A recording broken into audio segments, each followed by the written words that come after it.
టమాటా రైస్ని ఎలా చేసుకోవాలో చూద్దాం రండి. కుక్కర్లో ఆయిల్ వేడి చేసుకుని జీలకర్ర, యాలక్కాయలు, లవంగ, చెక్క, ఆకు అన్నీ వేసుకొని బాగా ఫ్రై చేసుకోవాలి. ఫ్రై అయ్యాక కరివేపాకును కూడా యాడ్ చేసుకోవాలండి. ఉల్లిపాయ, పచ్చిమిరపకాయని యాడ్ చేసుకుని ఉల్లిపాయ మంచిగా బ్రౌన్ కలర్లోకి వచ్చేంత వరకు బాగా ఫ్రై చేసుకోవాలి. వీడియోలో చూపిస్తున్నట్టు చూడండి. ఉల్లిపాయ బ్రౌన్ కలర్లోకి వచ్చాక ఒక స్పూన్ అల్లం వెల్లుల్లి పేస్ట్ కూడా యాడ్ చేసుకొని బాగా ఫ్రై చేసుకోవాలి. అల్లం వెల్లుల్లి పేస్ట్ యాడ్ చేస్తున్నానండి. బ్రౌన్ కలర్లోకి వచ్చాక టమాటా పేస్ట్ని కూడా యాడ్ చేసుకోవాలి. టమాటా పేస్ట్ ఫ్రై అవ్వడానికి కాస్త టైం పడుతుంది. పచ్చివాసన మొత్తం పోయేంత వరకు ఫ్రై చేయాలండి. తర్వాత మిల్ మేకర్ కూడా యాడ్ చేస్తున్నాను.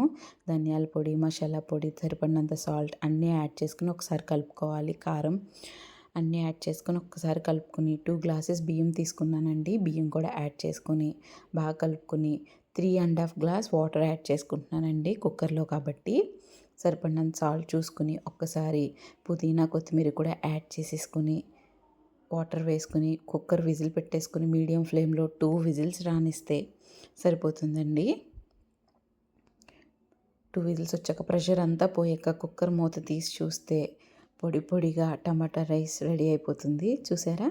Thanks for watching.